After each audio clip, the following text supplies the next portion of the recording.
Scooby-Doo and the Valentine's Day Surprise by Robin Westman. Illustrated by Don Del Sur.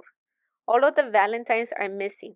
Did a ghost take the Valentines, or do Scooby have a secret admirer? It is a case only Scooby can solve.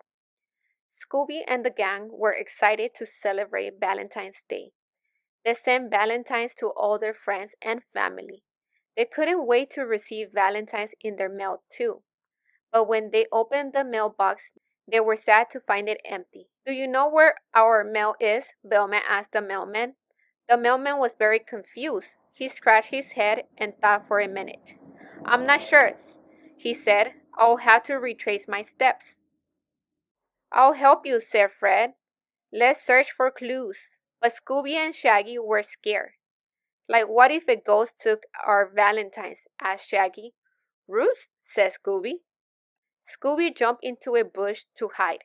"Come on, Scooby," Velma said. "We need your help to find our Valentines." Scooby shook his head and the bush shook too. Then he thought he smelled Scooby snacks. Scooby came out of the bush to look for the Scooby snacks.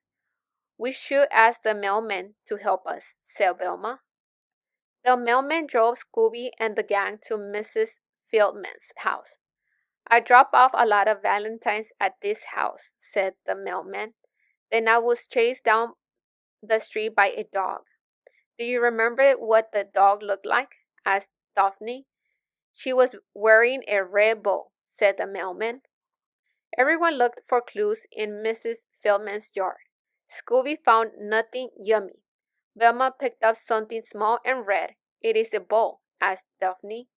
"It is an empty candy wrapper," said Velma. "I feel like we are getting closer," said Fred. Scooby sniffed around the yard. He followed a trail of empty candy wrappers across the street to Mr. Spresner's fence. At the fence he found more candy and he ate it. Scooby jumped over the fence to Mr.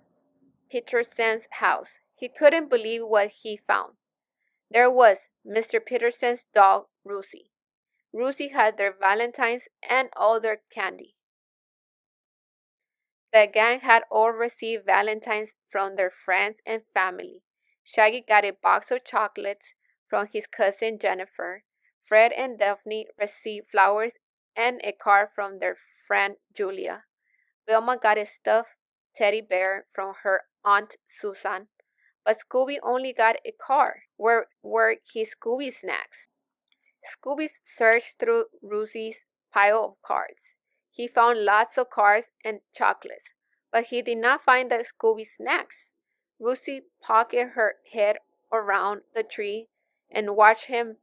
Then she barked to get Scooby's attention. Scooby turned around and saw Rosie holding out a box of Scooby snacks, just for him. It was Scooby's best Valentine's Day ever. Scooby, Scooby-Doo, bark, Scooby. The end. Almost done. Finished book.